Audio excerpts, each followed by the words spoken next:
Sí. Esta fábula se titula Donde el frío no entra. Se cuenta en una fábula que el frío quedó sorprendido al oír cantar un pajarillo en pleno invierno.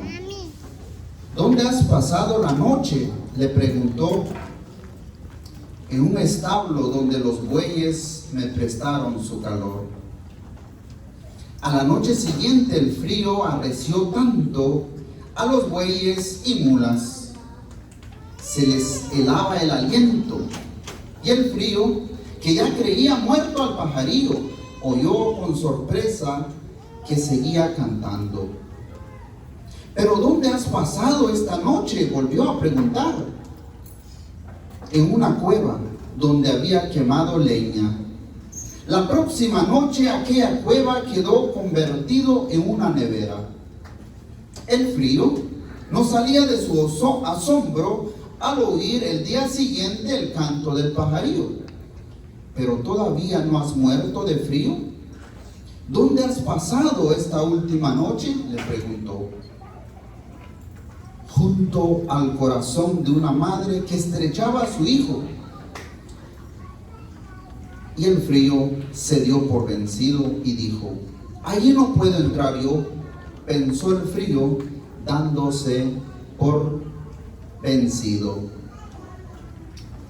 Muy buenas tardes a todos. Mi nombre es Francisco Javier Osorio. También estoy grabando para mis 2 suscriptores en YouTube. Así que, pero también tengo una página en la Facebook que me siguen cerca de 153,000 personas. Así que le damos la gloria y la alabanza a Dios. Ahí tocamos temas apologéticos que son muy relevantes hoy. Así que es un gusto estar aquí con todos ustedes. Este tema me habían dado mucho tiempo y he tratado de estudiarla.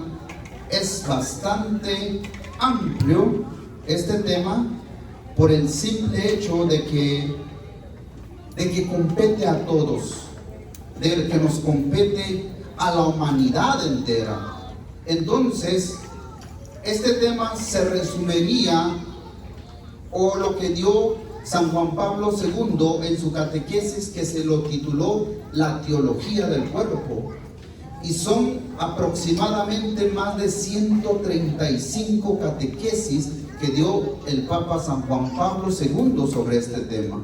Así que aquí solo vamos a tocar nada más por encimita.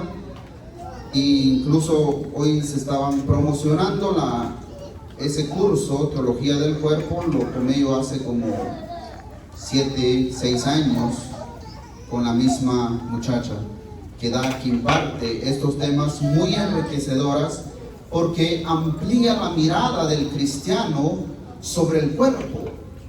Y antes de empezar a hablar sobre este tema, voy a decir algo que desde la teología católica el cuerpo no es malo. Desde el punto de vista católico, el cuerpo no es malo. Por ejemplo, el agnosticismo, hay diferentes ramas y te dice que el cuerpo es malo. Lo que bueno es el alma. Pero la iglesia no proclama eso. La iglesia tiene una visión conjunta sobre lo que es el ser humano. Porque la antropología católica, cuando describe el ser humano, dice: ¿qué es el ser humano? El ser humano es cuerpo y alma, una unidad sustancial. Eso es lo que define la iglesia, qué es el cuerpo. Así que en este tema vamos a ampliar, vamos a entrar mucho en lo que desde la Sagrada Escritura, pero también lo que acontece hoy. Así que mientras yo estoy predicando ahí, tú vaya intercediendo por mí mientras yo estoy hablando. Así que el tema se titula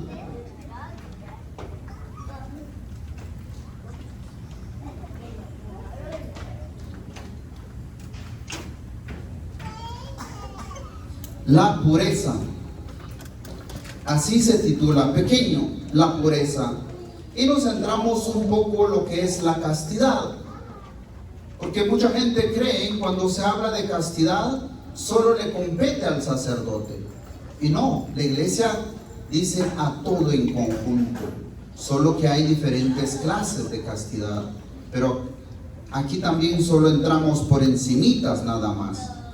Y pónganse de pie, vamos a leer el Evangelio de San Mateo en el capítulo 5 al 8. Los que trajeron Biblia lo pueden verificar.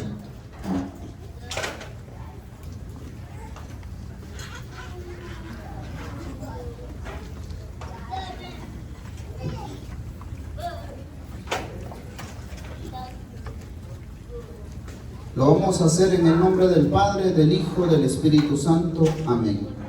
Dice así, San Mateo capítulo 5, versículo 8.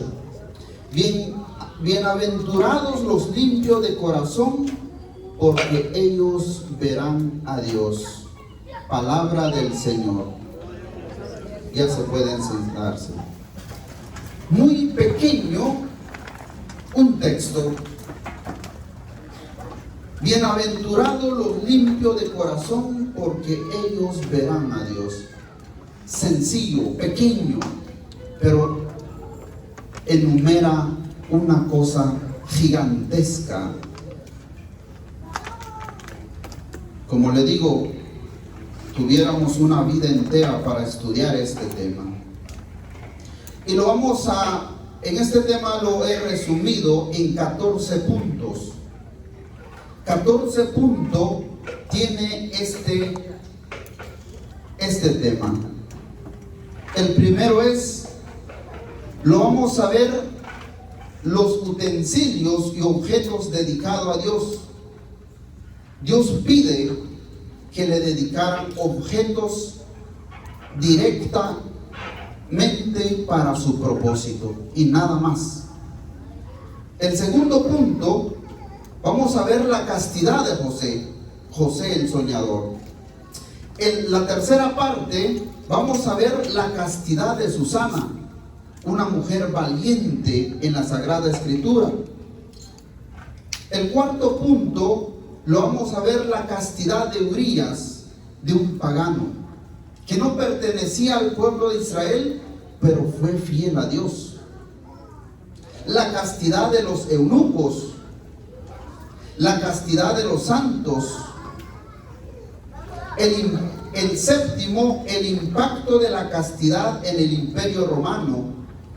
En el 8, el impacto positivo de la castidad en las sociedades no cristianas. El 9, las enfermedades venéreas relacionadas con la falta de castidad. En el 10, el impacto negativo de la falta de castidad en el noviazgo. 11, el impacto negativo de la falta de castidad en el corazón del hombre y en el corazón de la mujer. 12, la castidad no les conviene a las grandes empresas. En el 13, los beneficios de la castidad. En el 14, la castidad es necesario en el matrimonio porque tiene un impacto inmediato en la sociedad. 14 puntos, lo vamos a ver este tema.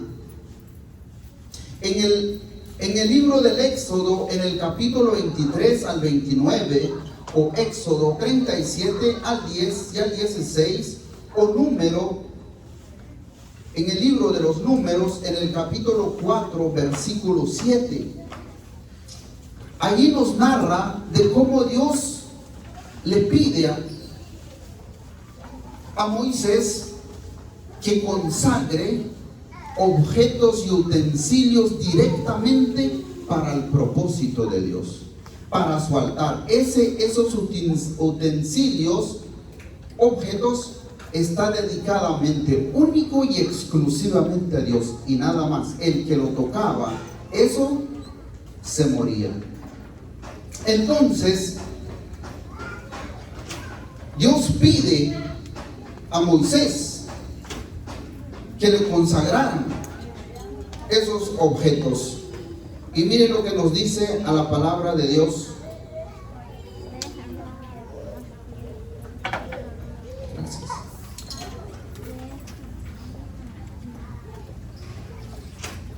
en Éxodo capítulo 25 al 23 hasta al 30. Miren lo que dice. Dios le da una orden a Moisés. Harás una mesa de madera de acacia de 2 codos de largo, 1 de ancho y 1,5 codos de alto. La revestirás de oro puro y la pondrás alrededor una moldura de oro. Colocarás también en torno de ella un redobre de 1 palmo de ancho, una moldura de oro alrededor del mismo. Le fabricarás 4 anillas de oro que pondrás en los 4 ángulos correspondiente a sus 4 pies. Las anillas irán junto al reborde para pasar por ellas los varales y transportar la mesa. Construirás los varales con madera de acacia y los revestirás de oro. Con ellos se transportará la mesa. Harás también las fuentes, los vasos, los jarros, las tazas para la libación. Los harás de oro puro y sobre la mesa pondrás perpetuamente delante de mí el pan de la presencia. Mira lo que Dios está diciendo. Primero le pide que haga algo, la mesa. Le pide que haga el varal, pero también le pide que haga con oro puro. ¿Por qué el oro puro? Porque es la que no tiene suciedad. Y Dios pide algo fuerte, bueno, puro. Pero es muy curioso que es un tema apologética de cómo Dios ya del Antiguo Testamento, cuando nosotros entramos en nuestros templos, encontramos la presencia de Dios, encontramos el cuerpo y la sangre de Cristo en el sagrario.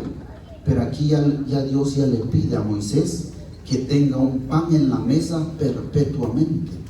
Y véalo en el libro de Números, en el capítulo 4 al 7. Ahí Dios ya le da la orden a Moisés de que haga o que el pan esté perpetuamente encima de la mesa. Ya Dios ya dio esa orden. O sea, por eso cuando nosotros estudiamos lo que es la fe, no hay nada que la iglesia lo ha inventado. Todo ya está en la Sagrada Escritura. Solo que sea implícita o explícitamente. Hay cosas que ya la iglesia lo tiene explícitamente, pero hay cosas que lo tienen implícitamente. Hay que diferenciar eso. Entonces, vemos de cómo Dios, en el punto número 1, vemos de cómo Dios ya pide algo consagrado a Él. En el número 2, vamos a ver la castidad de José. Sabemos de que José fue vendido al pueblo de Egipto. Pero José llevaba algo que el pueblo de Egipto no tiene. Y incluso si nosotros vamos al Génesis, sabemos de que la ley no estaba dada. La ley no estaba dada. Entonces cuando José baja a Egipto, Potifar, cuando le gana la confianza, Potifar le da todo que él administre. Él se convierte en un manager, por decirlo así, en el lenguaje actual, de todo lo que tiene Faraón. Pero la mujer de Potifar quería acostarse con él. Quería conquistarlo a él. No sé si José era tan guapo como yo, pero me imagino. Por eso esa mujer le quería conquistar. Pero José se resiste. Y dice una y otra vez que dice que la mujer le tentaba por un lado, le tentaba y decía no. Y decía José, no voy a caerme en tus brazos. de cómo José ya practicaba la castidad. Porque José llevaba algo en su corazón de que los demás no tenían. Uno, la lealtad. José era leal. José era leal porque había un sueño que él tenía que cumplir, que Dios lo iba a cumplir en él. Por eso José, cuando ve a Potifar, él sabía, por muy pagano que sea el hombre, él sabía que Dios a través de él lo iba a bendecir. Y dos, lo que había en el corazón de José era el temor de Dios. El temor de Dios era que lo salva a caer con esta mujer. Porque mire lo que dice José. Cuando la mujer le quería o cuando le quitó la ropa. Y mire lo que dice en el libro del Génesis, en el capítulo 39 al 7 en adelante. Hasta que cierto día entró en la casa por hacer su trabajo, consideró que no había ninguno de la casa ahí adentro. Entonces ella le asió la ropa mientras le decía: acuéstate conmigo. Pero él, dejándole su ropa en la mano, salió huyendo afuera. Entonces ella, al ver que había dejado la ropa en su mano, salió también afuera y empezó a gritar los de su casa: mirad, nos ha traído un hebreo para que se burle de nosotros. Ha venido a mí para acostarse conmigo, pero yo he gritado. Palabra del Señor. Vemos la castidad de José, pero José, ¿cómo lo vence? Lo vence huyendo. Y los padres de la iglesia, cuando hablan sobre la castidad, dice: es el pecado que se vence huyendo, no enfrentando, huyendo.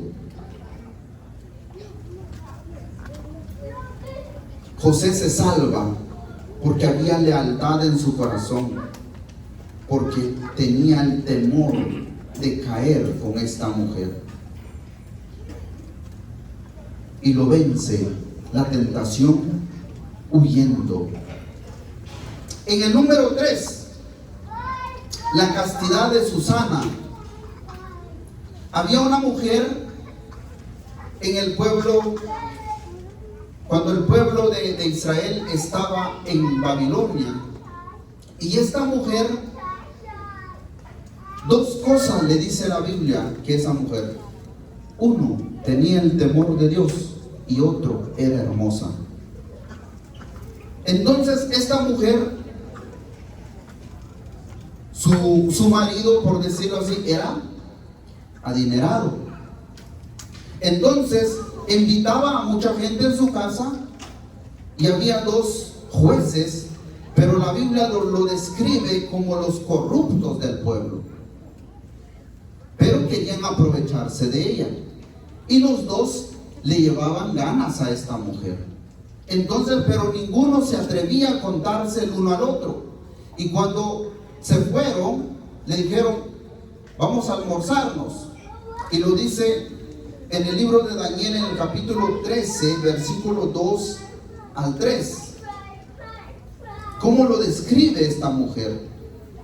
Entonces estos hombres querían acostarse con esa mujer. Mire lo que dice en el capítulo 13, versículo 1. Dice que era muy bien, bella y fiel a Dios. Sus padres eran justos y habían educado a su hija según la ley de Moisés. Esta mujer había tenido una buena educación por parte de los padres. Y aquí quiero decir algo a todos los hombres que tienen sus hijas: para que tu hija llegue a saber cuando alguien se le acerca, cuando está en la edad para que lo conquiste, para esa hija, para diferenciar entre ser deseada y ser amada, ¿sabe quién lo va a educar? Tú como papá. Si tú no le enseñas a tu hija eso, la hija no va a poder saber diferenciar eso en el mundo. El padre es el rol la que da esa seguridad en la hija. Si la hija no aprende a diferenciar entre ser amada y ser deseada, muy fácil una mujer así. Por eso este tema es muy fuerte muchas veces. Y miren lo que dice la Sagrada Escritura: sus padres eran justos y habían educado a su hija según la ley de Moisés. Quizás las madres solteras, entiendo, se pueden brincar y me pueden decir, no, pero yo puedo. Es que se está en la biología. Hay cosas que la mujer no puede hacer. Por eso Dios no se equivoca al dar padre y madre. Que por la circunstancia de la vida te tocó, esa es otra cosa. Pero hay algo, lo que nos enseña la Sagrada Escritura. Por eso me gusta cuando la iglesia estudia la antropología, porque la iglesia tiene 2000 años estudiando la antropología teológica. Entonces cuando la gente brinca contra la iglesia pensando que la iglesia es novato y esto, la iglesia no es novato. La iglesia sabe cuando habla, como dice el dicho, cuando dice algo es porque tiene ya las huellas, ya las evidencias en la mano. Entonces el papel del padre en la vida de los hijos es saber diferenciar, saber amar a la hija. Cuando llegue a la hija a enfrentarse al mundo, le encuentra la diferencia de inmediato. Si no, no tiene esa fortaleza. Entonces es un primer deber del padre, para saber diferenciar, para que la hija sabe diferenciar, la tiene que amar, la tiene que abrazar, porque ahí lo está educando ya desde ahora, la diferencia entre ser amada y ser deseada. Pero vamos con esta mujer. Es bella y fiel a Dios. Había sido educado en la ley del Señor. Pero llega un punto de que esa mujer, estos jueces, le ponen una trampa. Porque en el pueblo de Israel decía que para que haya una acusación que tenga peso, tiene que haber 2 testigos. Es el pueblo de Israel. Para que esa ley tenga, o acusación que te hace, tiene que haber 2 testigos. Y aquí, y los 2 testigos contra esta mujer son los jueces. Son las que dictan las leyes. Ella, cuando le empiezan a querer acostarse con ella, y ella se resiste, dice, mira, si te escapas, no tienes otra opción. O te entregas a nosotros, o nosotros te vamos a acusar y te mueres. Era una lucha de vida y de muerte. Pero con esta mujer tenía tanta fuerza, la supo y dijo, no tengo opción. Y dijo, si digo así a ustedes, al final me van a acusar. Si digo no, igual me van a matar. Entonces ella elige la tercera opción. Es que en Dios siempre te va a dar la opción. En Dios no hay nada que se escape en la mano de Él. Entonces esta mujer dijo, mire lo que dice el 13, Daniel 13, capítulo 42 al 60, pero solo vamos a agarrar unos textos. Entonces Susana se puso a gritar a grandes voces, Dios eterno, que ves lo escondido y conoces todo antes de que suceda. Tú sabes que estos han dado falso testimonio contra mí y ahora tengo que morir sin haber hecho nada lo que estos han tramado injustamente contra mí. El Señor lo escuchó Y cuando era conducido a la muerte, despertó el Santo Espíritu en un muchacho llamado Daniel. Ve cómo Dios respalda a los que son fieles a Él. La mujer ya no tenía opción. La única opción era la muerte. Pero ella clama a Dios. Ella en su angustia clama a Dios. Y Dios responde por sus fieles. Dios nunca defrauda. Nunca defrauda. Hasta ahora a mí Dios nunca me ha defraudado. Si a ti te ha defraudado, chequéalo. Si de verdad es la que Dios ha fallado, eres tú la que has fallado. Porque hay una diferencia abismal de cómo esta mujer elige la muerte. Dios salva a los que esperan en Él. Pero no, para que nosotros podamos ver que Dios se tarda. Dios no se tarda. Dios está trabajando en ti. Si piensas que Dios está tardando. Entonces esta mujer dijo: Dios eterno, que ves lo escondido y conoces todo antes de que suceda. Y el Señor lo escuchó.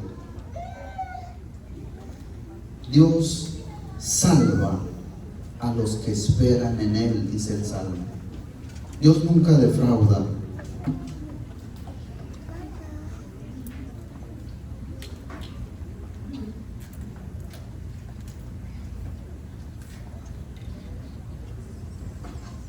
¿Qué punto vamos? ¿Qué punto vamos?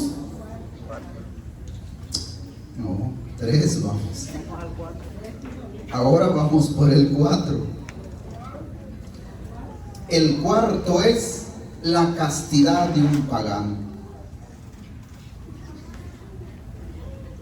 La castidad de un pagano. ¿Cómo así? ¿Cómo así que un pagano que no pertenecía al pueblo de Israel tenía pocas promesas para él? Porque para entrar al pueblo de Israel tú tenías que ser circuncidado. Por eso se dice que el pueblo de Israel es una tribu, porque no hay nada que entre con ellos a menos que por matrimonio o por otras cosas. Pero no vas a ser, qué sé yo, legítimamente como el pueblo de Israel, como lo hace hoy Japón. ¿Sabían ustedes que a Japón, si ustedes van como familia, como esposos, se van a Japón, usted tiene hijos en Japón? Quizás sus hijos hablan el español, si usted le enseña, y el japonés. Pero cuando ese niño crezca, a los 18 años, el único que le da Japón es la residencia, no le da la ciudadanía.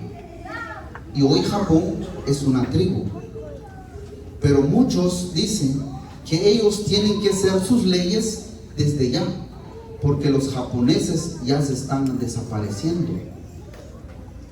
El japonés hoy demográficamente se están reduciendo, porque los hijos de ellos ya no quieren tener hijos. Y si un país no hay hijos, se va a desaparecer. Entonces Japón tiene que hacer una ley ahora, pero ellos están pensando cómo lo van a hacer, porque ellos tienen una mentalidad de tribu, que nadie entre con ellos que no sea parte de los japoneses, o que no tenga un papá o una mamá japonés. Entonces, incluso estaba viendo que en Japón se están vendiendo mujeres robóticas. Los japoneses ya no quieren casarse, los hombres, entonces compran una robot que vale 100,000 yuanes, equivalente a $15,000. Están comprando. Entonces, por eso se van a terminar. Se van a acabar si ellos no hacen una ley, reforma en los próximos años. Entonces, Urias se había casado con una mujer del pueblo de Israel. Y miren lo que nos dice en el libro de Samuel, en el capítulo 11, segunda de Samuel, capítulo 11, versículo 11.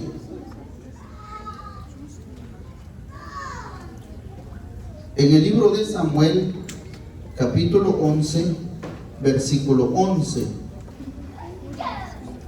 Cómo vemos de cómo este hombre era fiel a Dios sin pertenecer al pueblo de Israel, sin derecho a nada en el pueblo de Israel. Lo único que tenía era la mujer. Y mire lo que dice el libro de Samuel en el capítulo 11, versículo 11, parafrasearlo. Y dice: Urías respondió a David: el arca de Israel y Judá habitan en tiendas.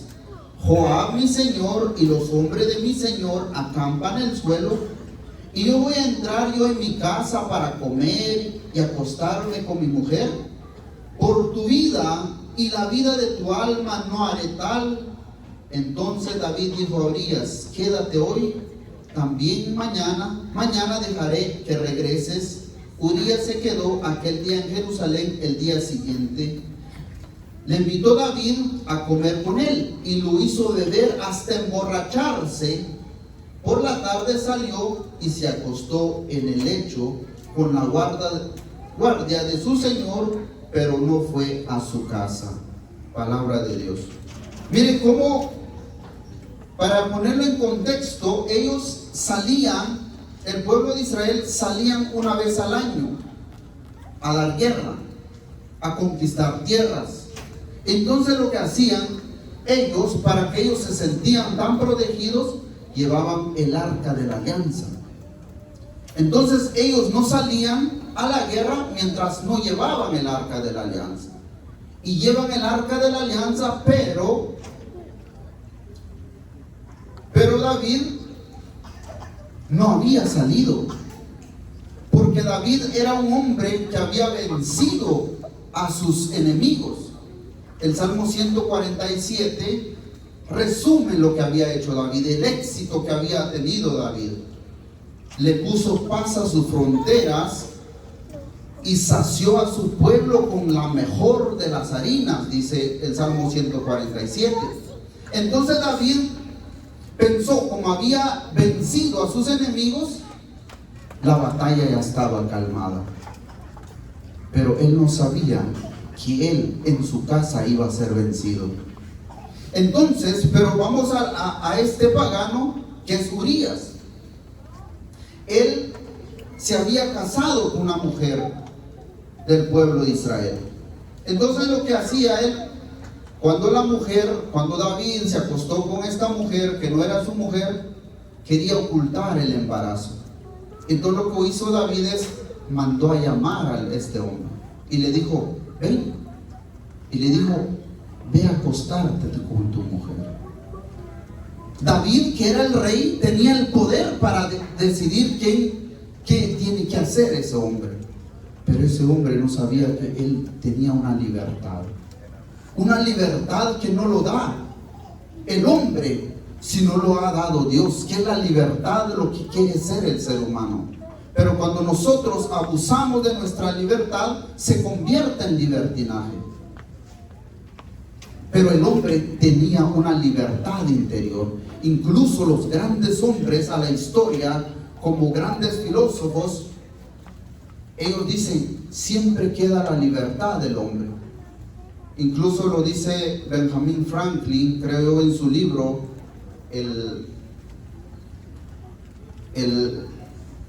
no me acuerdo ahora cuál es el libro, de que él dice de que me tenían los nazis cautivados, pero nunca pudieron cautivar mi mente. Siempre queda.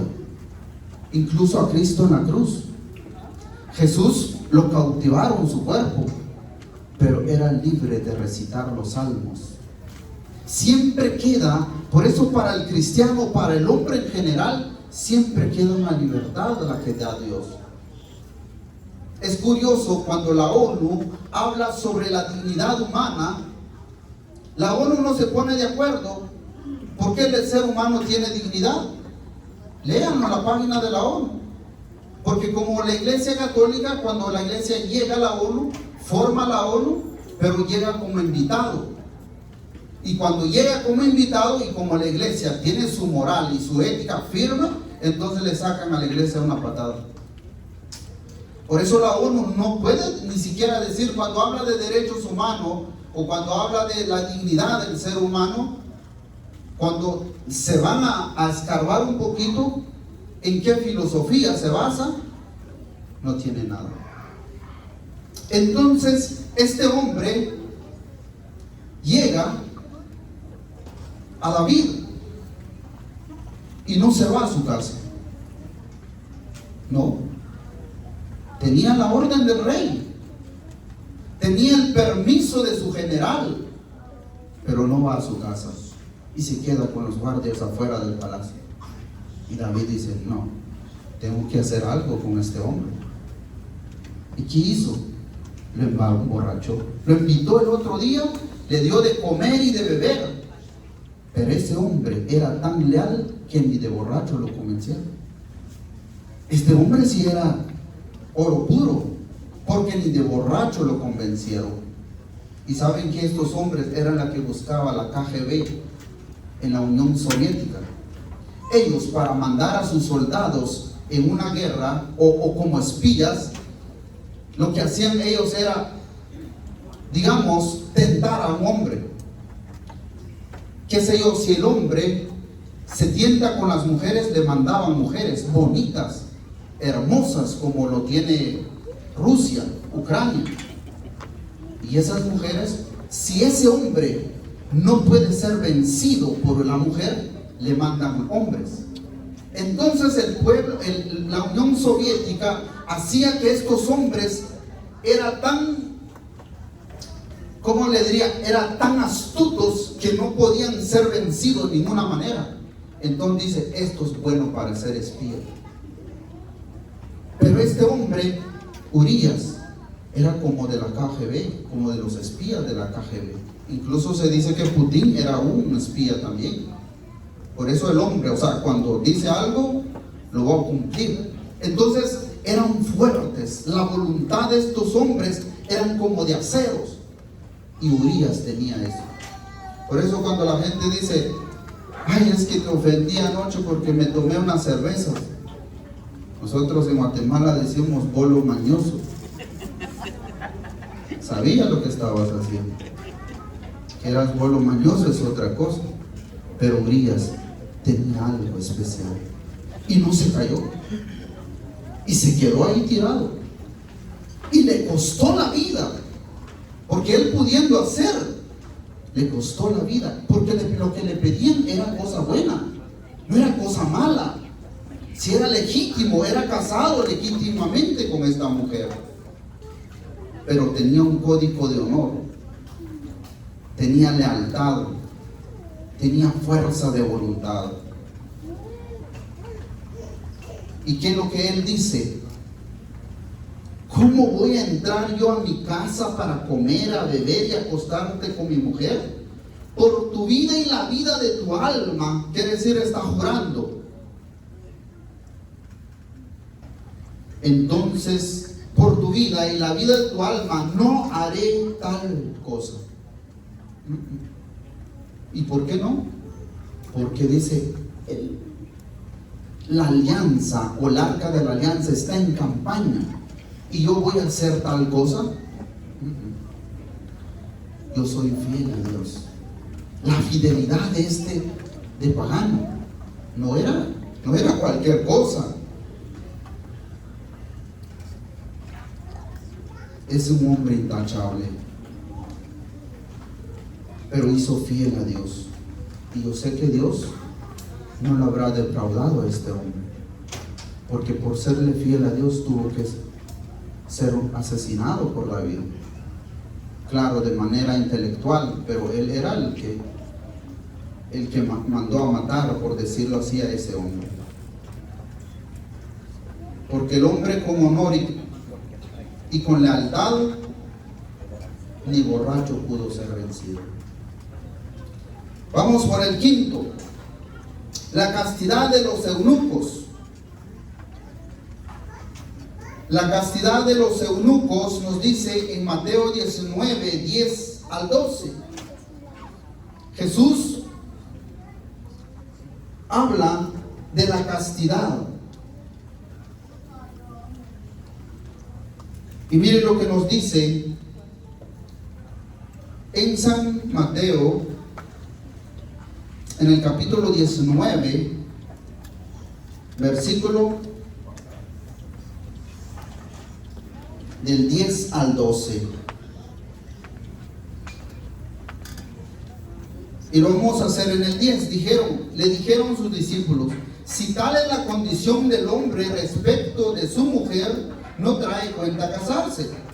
Pero él respondió: no todos entienden este lenguaje, sino aquellos a quienes se le ha concedido, porque hay eunucos que nacieron así, en el seno materno. Hay eunucos que fueron hechos por tales hombres. Hay eunucos que se hicieron tales a sí mismos por el reino de los cielos. Quien pueda entender esto, que entienda. 3 tipos de celibatos, o por decirlo así. Uno, las personas pueden, incluso hay gente que nace con 2 sexos. Entonces muchas veces esa gente sufre. Entonces lo que hace es no casarse porque se avergüenzan de su cuerpo. Entonces son eunucos que nacen, dice Jesús, nacieron así en el seno materno, quiere decir una falla genética. Pero son muy pocos, eso hay en el mundo, muy pocos. Sí la hay, pero 1 entre 1.000.000 de personas. Pero dice Jesús, hay eunucos que se hicieron tales, hay eunucos que fueron hechos por los hombres. ¿Por qué? Porque cuando los reyes querían un muchacho para su servicio, entonces para que ese muchacho trabajara para servir a la reina, ellos corrían el riesgo de que ese niño pudiera crecer y acostarse con la mujer del rey. Entonces de pequeño el rey lo manda a hacer, por decirlo así, y le quitan los órganos genitales. Entonces son eunucos hechos por los hombres. Dice Jesús, pero la que eleva Jesús dice, hay eunucos que se hicieron tales así por el reino de los cielos. Por eso dice Pablo, el que se casa hace bien, pero el que no se casa es mejor. ¿Por qué? Porque la elevación de la castidad al sacerdocio, incluso pequeña información, que el celibato dentro de la iglesia, ¿sabían ustedes que no es un dogma? El celibato dentro de la iglesia no es un dogma, no cuenta como uno de los 44 dogmas que tiene la iglesia, sino es una disciplina. Por eso mucha gente que conoce en la iglesia y dice, ¿por qué hay sacerdotes católicos que se casan? Porque dentro de la iglesia hay 24 ritos y nosotros estamos en el rito latino. Entonces en el rito latino la iglesia ha asumido a bien de que el sacerdote no tenga mujer, a menos que hay excepciones. Por ejemplo, qué sé yo, creo que había un profesor en Canadá que llegó a ser un doctor en teología. Pero ¿qué hizo ese hombre? Era un sacerdote de la iglesia episcopaliana y se hace católico. Entonces lo que hizo la iglesia, le dio el sacerdocio y con mujer. Pero son excepciones a la regla. Porque no es un dogma, porque es una disciplina. Entonces para saber, cuando la gente venga a decirte y dice, ¿por qué los otros se casan? Es que es una disciplina que tiene la iglesia. Y como le decían a alguien, tiene que abrirse la iglesia porque los sacerdotes, y dice un sacerdote, pues a mí nadie me obligó. Yo quise así porque me gusta servir a Dios. Incluso decía un sacerdote que estuvo en Irlanda, y dice que estaba en un convivio, pero había un sacerdote ahí que tenía mujer. Entonces, pero como los demás sacerdotes eran solteros, no se podían pasar más tiempo, pero ya la mujer le decía, vamos. O sea, ya le empezó a sacar el hombre, dice, vamos, porque ya es tarde, ¿no? O sea, es como el sacerdocio, y decía alguien, es difícil porque es como que tú tuvieras dos obispos, porque tienes que estar sujeto a la mujer, pero sujeto a tu superior, que es el obispo. Entonces no es, incluso decía una mujer a él, dice, por favor, cuando piden que te opongas tú al casamiento del sacerdocio, porque decía, cada vez que yo llamaba en la parroquia, era la mujer, era coordinadora del parroquial, llamaba con el diácono y le contestaba, era la esposa del diácono. Y la esposa del diácono empezaba a hacer tú eres otra vez lo que antes se llamaba María. Entonces, o sea, es difícil. Por eso la iglesia en su sabiduría ha aplicado el celibato. Pero Dios, Jesús lo levanta y dice, hay unos que se hacen a causa del reino de Dios. Vamos por la número 6. La castidad de los santos. Ayer se celebraba, la muchacha se llama María Goretti, que esa mujer a los 12, 11 años, que un muchacho lo quería violar y no se dejó y lo tuvo, lo mató. Pero ella a su lecho del hospital llegó a perdonar a sus asesinos. Entonces esta mujer murió mártir de la castidad, incluso dice la iglesia que es la patrona de los castos.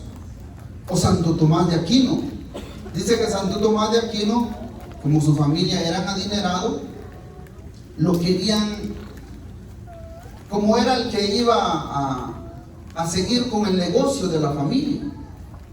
Pero Santo Tomás de Aquino quería ser sacerdote. Entonces, pero como la familia lo obligaba, y lo encerró en su casa como que era una cárcel. Y dice que, pero los hermanos o la familiares de ellos contratan una mujer de vida alegre y lo meten con él adentro. Y la mujer le dice, tú tienes que hacer tu trabajo, que se acueste contigo, que se haga hombre, o la mentalidad muchas veces muy ignorante de la gente. Entonces, y Santo Tomás de Aquino fue a la chimenea y sacó una leña que estaba ardiendo y le iba a quemar a esa mujer. Entonces la mujer decía, gritaba, sáqueme de aquí porque este está loco, me va a matar aquí. Entonces al salir esa mujer ahí en ese cuarto, es como que él recibe una gracia especial de Dios. Incluso se dice que su biografía nunca sufrió de esa tentación, porque Dios le dio un regalo de la gracia de la castidad. Entonces, o sea, esa castidad de los santos, pero los santos también están conscientes de que eso es lo más difícil, dice San Agustín en sus escritos. Por eso San Juan Clímaco en la escalera espiritual, él habla, uno de los puntos que él dice, el que practica la castidad, le dice a sus monjes, el que practica la castidad casi llega a ser como un ángel. O sea, el nivel que pone, o sea, el nivel que Dios da al que practica la castidad. Me da risa una mujer que dice, yo no me entrego a un hombre después de 3 meses de noviazgo. ¿Qué está haciendo esa mujer? Se está bajando. Su dignidad está así. Y cualquier sapo verde llega.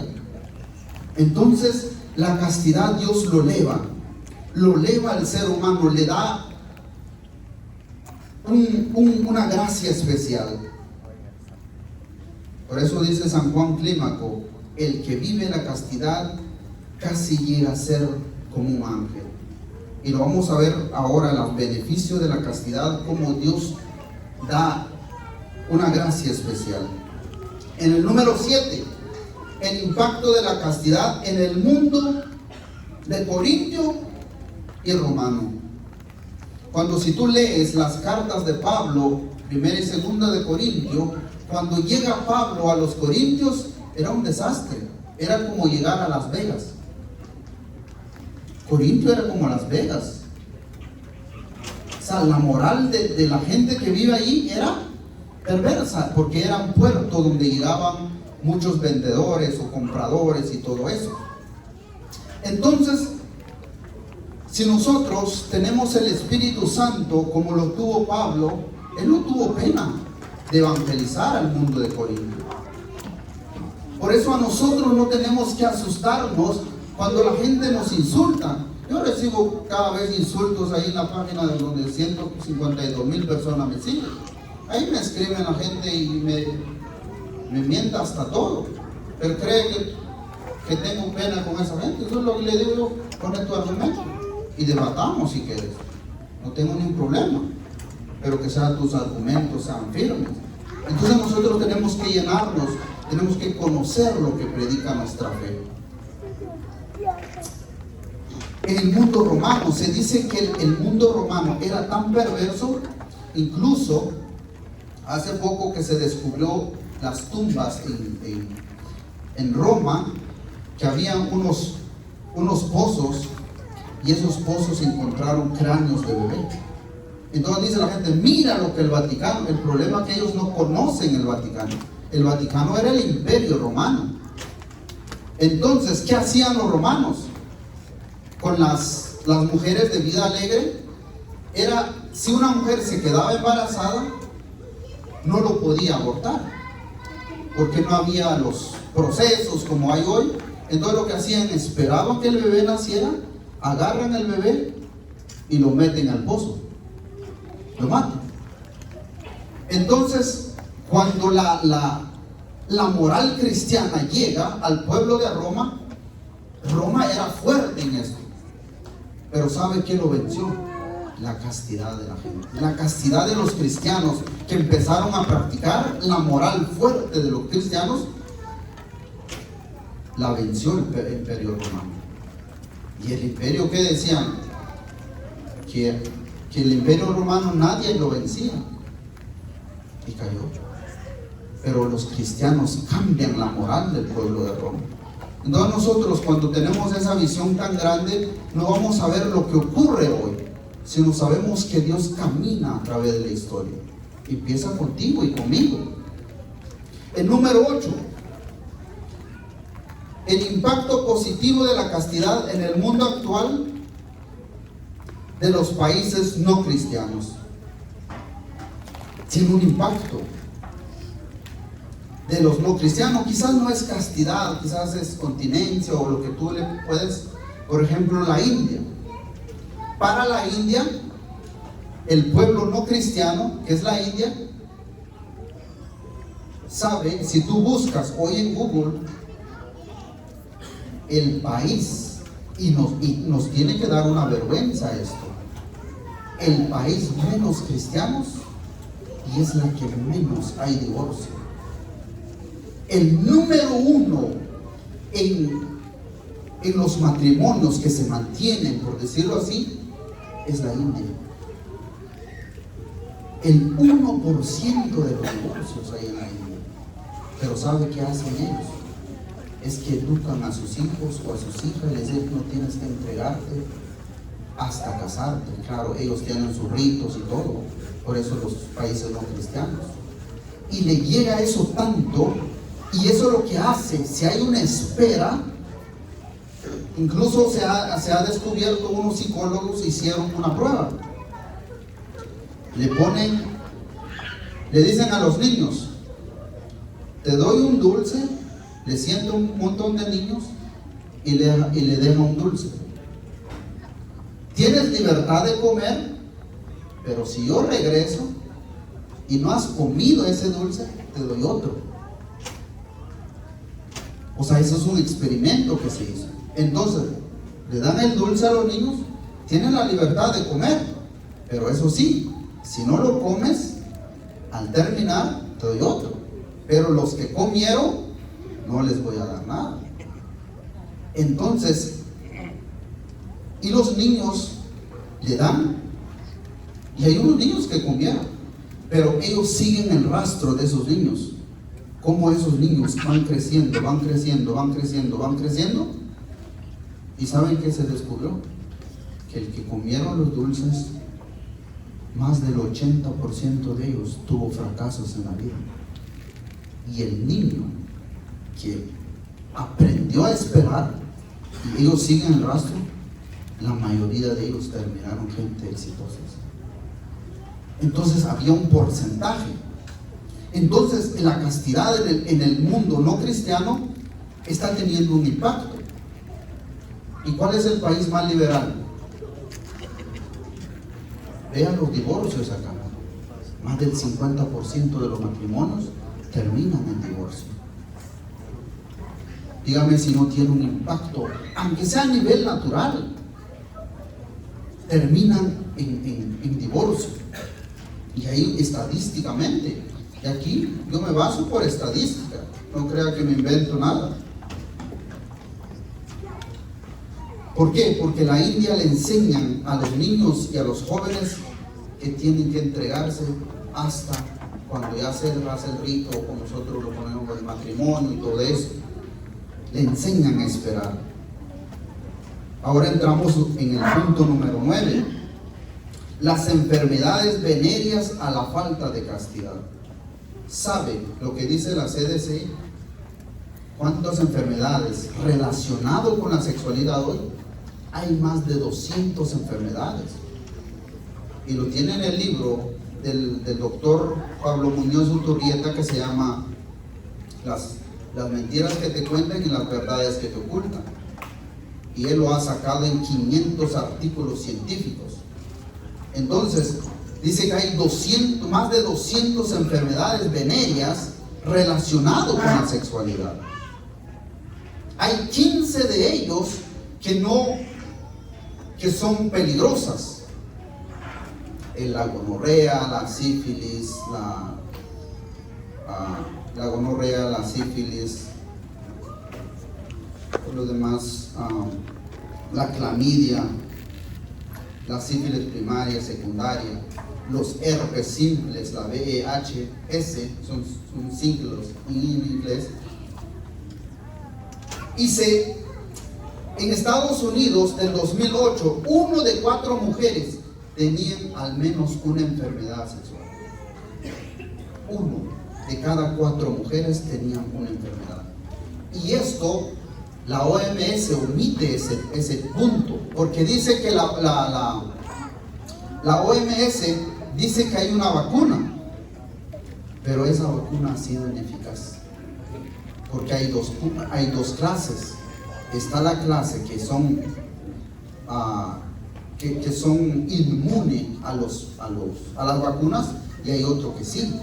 Entonces 15 de ellos es inmune a todas las vacunas. No tiene hoy una vacuna eficaz para eso. Y nos venden la idea que dice hay que vacunarse todo el mundo para eso. Y no digamos el VIH-Sida, porque ese es otro. Porque el VPH es virus papiloma humana. Entonces, incluso, y las noticias hoy, y quizás a nivel mundial, no sabemos, eso sí omito, pero la semana pasada, hace 2 semanas, en mi país, 4 departamentos de Guatemala se declara en emergencias a las niñas de 15 a 17 años se están contagiando de SIDA. En Petén, en Izabal, en Jutiapa y en la capital. Son 4 departamentos. Y muchas veces omiten. ¿Por qué omiten? Porque representan billete. Porque vamos a ver, las grandes empresas no les conviene la castidad. Y mire lo que dice, 3.200.000 padecían de una enfermedad de transmisión sexual en el 2019. Y es el último estudio y no ha mejorado. 12.015 nuevos casos de cáncer cervical en el que VPH se encontró presente. La mayoría del cáncer cervical tiene una relación con el VPH. Y hace poco estaba escuchando en la radio, la nueva aquí, que incluso estaban alertando de que muchos niños que nacen y ya los padres, la mamá o el papá están contagiados, se mueren los niños. Entonces dice la gente, ¿qué se murió? No se sabe, no dieron los doctores, pero muchas veces omiten de qué se murió. En el año 2012, la Organización Mundial para la Salud reportó que anualmente 266.000 mujeres morían por cáncer cervical y se diagnosticaban 528.000 nuevos casos. Sin embargo, el cáncer cervical no es el único peligro del VPH. También podemos mencionar cáncer de garganta, cáncer de recto y todo lo demás. El VPH tiene más de 200 cepas, en las cuales 15 de ellos son peligrosos. Y lo pueden encontrar en el libro del doctor Muñoz Uturrieta, las verdades que te cuenten, las mentiras que te ocultan. El impacto negativo en la falta, vamos en el número 10, el impacto negativo en la falta de castidad en el noviazgo. Porque quizás no llegan al matrimonio. 2, el noviazgo es para conocer el alma y no el cuerpo, porque es un tiempo de discernimientos. ¿Por qué? Y esta es la que abre el panorama. Si no hay un discernimiento en las relaciones, incluso hace la iglesia, por ejemplo, las relaciones, las parejas cuando ya están juntas y la iglesia, y cuando quieren pedir el sacramento del matrimonio, ¿qué hace la iglesia? Que se separan. ¿Por qué crees que la iglesia los separa? Porque tiene que haber un discernimiento si tú eres capaz de entregarte. Y son 3 puntos los que voy a hablar sobre el discernimiento. El discernimiento es cuando tú disiernas la vocación, y uno de los 3 puntos que tú tienes que ver: hay paz, hay alegría, hay capacidad de entrega. Si no hay eso, dedícate a otra cosa. Para ti no es el matrimonio. Esto es lo que dice la iglesia, el punto de discernimiento. Y estos son datos que quizás no vas a escuchar en mucho tiempo, porque es un tiempo de discernimiento. Porque en el noviazgo se tiene que hablar: ¿cuántos hijos quieren tener? ¿A dónde van a vivir? ¿Cómo van a vivir? ¿Quién les va a trabajar?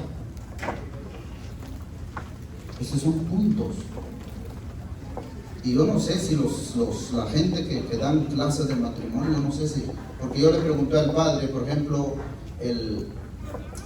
la teología del cuerpo. Yo le pregunté al padre Miguel, le digo: padre, ¿dan clases de teología del cuerpo? Y me dice: solo una clase. Solo una clase le dan a teología del cuerpo en el matrimonio, y son más de 135 catequesis del Papa San Juan Pablo II sobre eso. En toda la iglesia está, la información está. La estadística dice que las parejas que convivieron antes de una relación y cuando llegan al matrimonio no llegan a la conclusión.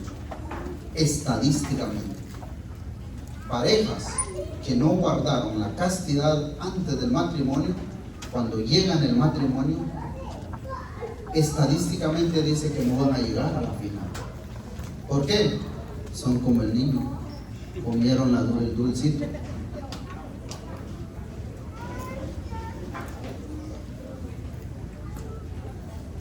Yo sé que son temas bien fuertes, pero así tiene que ser. 11. El impacto negativo en la falta de castidad en el corazón del hombre y la mujer. Porque en el hombre y en la mujer ocasiona diferentes cosas, porque no somos iguales. Nuestra psicología, nuestra biología, nuestras emociones implica todo eso. La falta de castidad en el hombre tiene un impacto muy negativo. Y lo vamos a ver los puntos que dice el Humane Vitae sobre esto. Pero aquí solo voy a pasar encima. Miren lo que dice esta frase. Para el hombre el amar es una página. Para el hombre el amar es una página. Pero para la mujer, el hombre, el amar es un libro. Imagina el impacto que tiene. Para nosotros los hombres, el amar es como una página. Para el hombre, para la mujer es como un libro. Por eso el corazón de la mujer, muchas veces esas heridas que se causan, cuesta sanar esas heridas en la mujer. Y muchas veces hasta lo lleva a la tumba. ¿Por qué? Porque es un libro. El amor para la mujer es un libro. Para el hombre, una página. Por eso el enemigo hoy se ensaña con la mujer. ¿Qué dice el feminismo? El feminismo dice, hay que ser libre. ¿Libre para qué? ¿Libre para qué? Tienes que hacer esa pregunta. Porque el feminismo radical dice, no, hay que liberarnos del hombre. Liberar al hombre, lo que hace el feminismo es quitar lo peor del hombre. ¿Qué es el hombre? Que fuma, que toma, que es mujeriego. La mujer también tiene que ser eso. De verdad. La causa que le hace la mujer, el impacto negativo. Me gusta la frase que dice Fray Nelson. Dice, al hombre envenenar al hombre es como envenenar un vaso de agua. Envenenar a la mujer es como envenenar un pozo. El hombre es un vaso de agua. Lo envenenas, no causa tanto impacto. Pero envenenar un pozo causa un impacto. ¿Por qué? Porque allí vienen las nuevas generaciones. ¿Por qué el diablo ataca a la mujer en el paraíso? Porque envenenar el pozo, hay una generación, ¿sabes? O sea, te has puesto a pensar, cuando yo me pongo a pensar sobre estos temas, ¿cuántas generaciones va a salir de ti? Quizás tú no lo vas a ver. Hijos, nietos, bisnietos, tataranietos y tataranietos para allá. Y yo sé que la mayoría de nosotros no tuvimos una educación sexual.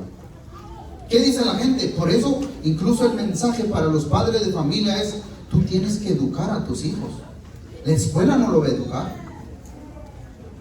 La escuela no lo va a educar. ¿Qué dice la escuela? Cuando hablan de la escuela de la educación sexual. La escuela lo que le enseña a los hijos es cómo poner el preservativo. Pero tú como padre, tú tienes que enseñar para qué está hecho su sexualidad. El problema es que nosotros crecimos quizás en una familia que dice, hey, esto no se habla. Y dice, papá, ¿dónde vienen los niños? No, pero trae la cigüeña. Como decía un meme, ¿no? Dice la mujer, le dice la niña a su tía. Tía, le dice, ¿y por qué tú no tienes hijos? Y le dice, es que la cigüeña no me lo ha traído. Y le dice la niña, tía, le dice, ¿y por qué no te cambias de pajarito? No se habla. Es que son temas de tabú y estos no son temas de tabú. Tienes que enseñarle, pero tú tienes que enseñar una recta desde la teología del cuerpo. Porque la teología del cuerpo te abre el panorama. Pero muchos de nuestros padres no tuvieron la educación. O te educa la escuela. Incluso datos que no escucharás a otro lado. No me gusta ser exclusivo, pero ¿qué voy a hacer yo? ¿Sabías tú que las clínicas, las escuelas, todos los preservativos que dan gratis, esas ya vienen con defecto por una situación. Porque si los muchachos solo le enseñan a usar, ellos van y usan eso, hay una probabilidad de embarazo. Y como ellos no están listos para eso, recurren a la clínica de aborto. ¿Ve? El negocio es redondo. Por eso ahorita, por ejemplo, vamos a hablar de los beneficios de la castidad. La castidad en el 12. La castidad no les conviene a las grandes empresas. Estaba viendo la estadística en la ONU. Dice que hay 874 millones utilizan métodos anticonceptivos modernos. 874 millones de personas usan.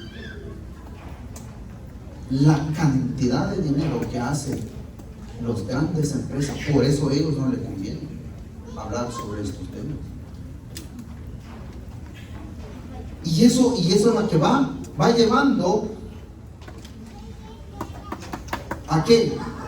A venta de niños. Acaban del estado, no sé qué estado, que pudieron rescatar a 200 niños. ¿Y qué crees que le hacen con esos niños? Imagina lo peor. Desde ventas de niños. Por ejemplo, la película que sacó Eduardo Verástegui, que narra la realidad de lo que ocurre a nivel mundial. La élite, los grandes empresarios. Por eso a ellos no les conviene eso. Tratas de blancas, ventas de no por. Y así, por eso la castidad no les conviene a las grandes empresas. Porque cuando se habla de esos temas, se les quita el financiamiento. En el 13, aquí vamos a hablar los beneficios de la castidad. 1, te da autodominio sobre otras cosas. Porque te abre el panorama. Porque empezamos diciendo esto, que el cuerpo no es malo. Porque hay 3 tipos de amores: el erótico, el filial y el ágape. El erótico todo concuerda con el cuerpo. Y cuando San Juan Pablo II hablaba sobre la teología del cuerpo, dice: es una gasolina el erotismo dentro del ser humano, que Dios mismo lo puso. ¿Para qué?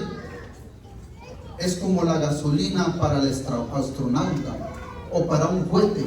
Se te tiene que elevar, porque si no, si yo regara la gasolina en todo esto y le prendo un cerillo, ¿qué pasa? Un desastre. Y así es la sexualidad. Entonces los beneficios de la castidad es: te da autodominio sobre otras cosas, te abre el panorama, lo que ocurre hoy, lo que está pasando hoy, rapidito te da una visión. Si tú estás metido en el mundo de los vicios, y cualquiera sea los vicios, tú no tienes un panorama. ¿Y sabe cómo lo llaman cómo se llaman los grandes filósofos como Sócrates o Aristóteles? Decía él: tú eres un idiota. Pero no lo dice de manera insultante o peyorativo. Es que idiota es aquel que solo ve la barriga, que solo contempla la barriga. Y Dios, ¿y qué nosotros decimos a la misa? Cuando decimos: lo tenemos levantado hacia el Señor. Dios te tiene que abrir el panorama. Si no, solo tú te das vuelta. Te da la ruta. La castidad te da la ruta. ¿Qué es lo que tú quieres para la vida? Y lo más precioso de la castidad es como una casa segura y bien ordenada y gobernada. Un cuerpo casto es como una casa limpia, ordenada y bien gobernada. Y vamos terminando con el último: la castidad es necesario en el matrimonio. 1, el matrimonio ya es una imagen de cómo será Jesús con su iglesia, la novia. 2, tiene un impacto social inmediato en la sociedad. 3, porque tu cuerpo ya no solo te pertenece a ti. En Humane Vitae, 4 puntos que el tiempo no nos da, pero hay 4 puntos que toca San Pablo VI en Humane Vitae, la encíclica, que se ha cumplido, los que le gustan las profecías. Miren lo que dice 1, dice él, cuando él puso esa encíclica en contra de los anticonceptivos, dice, se abre un camino a la infidelidad. Porque si se permite eso, se jodió todo. 2, se abre camino a la degradación moral.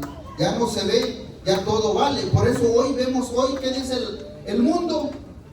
Acuéstate con mujer, con hombre, con animal o cosas. Ya no hay. Se están permitiendo hasta la zoofilia, acostarse con animales. A eso es la que hace la castidad. Quitando todo eso, ya no tienes ahí freno para allá. 3, dice el Papa San Pablo VI en el numeral 17, en el 3 dice, la mujer pierde dignidad, se convierte en una cosa. Y cuando se convierte en una cosa, el amar ya no es amar, sino usarse. Lo contrapone entre el amar es usarse. 4, consecuencias políticas y demográficas. Y aquí voy a hablar duro. Cuando tú, católico, creyente, y aquí lo voy a hablar, así que agárrense. Cuando tú le dices a un matrimonio, usted ya tiene muchos hijos, ya no deberían tener hijos, te estás prestando para el demonio, porque estás tentando contra el propósito que Dios le da al matrimonio, crecer y multiplicar. Cuando tú crees, por ejemplo, ¿cuánto de aquí es un hijo único? ¿Cuánto de aquí es solo, no tiene hermanos ni nada? ¿Cuánto de aquí? Ninguno. Yo soy el número 8 en la familia. Yo soy el número 8 en la familia. Por eso cuando tú hablas contra un matrimonio con todas las letras, tú te estás usando por el demonio, porque te han vendido la idea de que ya hay sobrepoblación. ¿Y sabías tú que le dice la gente que si la gente pusieran así casas y todo, ¿sabes dónde caberíamos? Dice los que hacen eso, dice que nosotros caberíamos en el estado de Texas. Toda la humanidad en el estado de Texas. Y con tu casa y con tu jardín. Demográficamente. Pero las grandes élites nos dicen, ya somos muchos. Y no es cristianamente decirle, es como decir, ¿y tú por qué no vas adelantando? Aunque no sea cristiano decirlo eso, ¿no? Por eso te digo, cuando tú hablas sobre eso, tenga cuidado. Y termino con esta reflexión, con la reflexión de San Pedro Julián de Aymar. Dice así: acepta, alma cristiana, con confianza este hermoso título de esposa de Jesucristo, y honra a nuestro Señor con el amor y la delicadeza de una esposa fiel. No digas por favor a nuestro Señor que se ha equivocado al adoptarte. La unión entre el alma y Jesús es mucho más estrecha que cualquier otra unión. Ninguna hay que puede compararse. Sean cual sean, fueren las personas que la contraigan a sus cualidades y recíproco afecto, se verifica la unión entre el alma y Jesucristo de un modo espiritual y más íntimo. Aún que en la transformación del manjar de la sustancia de quien lo come, hasta tal punto llega el alma a identificarse con Jesucristo, que en alguna manera pierde su propio ser solo para dejar vivir a Jesús. En esta unión caben varios grados de intimidad. Cuanto más fuerte es el amor, tanto más fuerte es ella, así como la unión de dos pedazos de cera. es más o menos perfecta según están mejor o peor derretidos. Y me inicié esto con un cuento de la madre. Dice San Bernardo de Claraval: si ella os protege, nada teméis. Y el más grande aliado de tu alma y la pureza es la Virgen María. No hay otro aliado. Tenemos un aliado. La pureza. Cuando yo veo una imagen y contemplo, digo, cuánta pureza, que el Espíritu Santo se movió en ella. Y lo terminamos en el nombre del Padre, del Hijo y del Espíritu Santo. Amén y amén. Gracias, mis hermanos.